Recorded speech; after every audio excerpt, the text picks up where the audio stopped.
Hi అండి, అందరికీ నమస్కారం. Welcome to my channel. ఈ వీడియోలో ముఖ్యమంత్రి అరెస్ట్ అండి.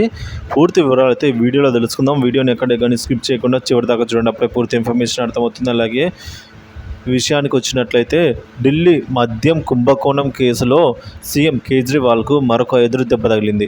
మద్యం పాలసీలో సీఎం కేజ్రీవాల్ పాత్రపై కేంద్రం దర్యాప్తు సంస్థ ఈడీ దాఖలు చేసిన అనుబంధ ఛార్జ్ షీట్ను సిబిఐ ప్రత్యేక న్యాయస్థానం పరిగణలోకి తీసుకుంది. ఈ నెల 12న కేజ్రీవాల్ను కోర్టులో హాజరుపరచాలని సిబిఐ ప్రత్యేక కోర్టు ఆదేశాలు జారీ చేసింది.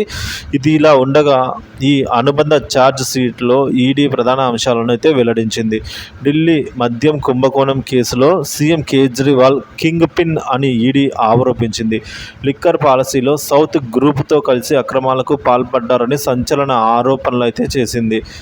ఆప్ నేత విజయ్ నాయర్ సౌత్ గ్రూప్ నుంచి 100 కోట్లను త్వరిత గతిన వాపసు పొందారని, అందులో గోవా అసెంబ్లీ ఎన్నికల కోసం ఆప్ సంస్థ 45 కోట్ల రూపాయలు వెచ్చించింది అని ఆరోపించింది.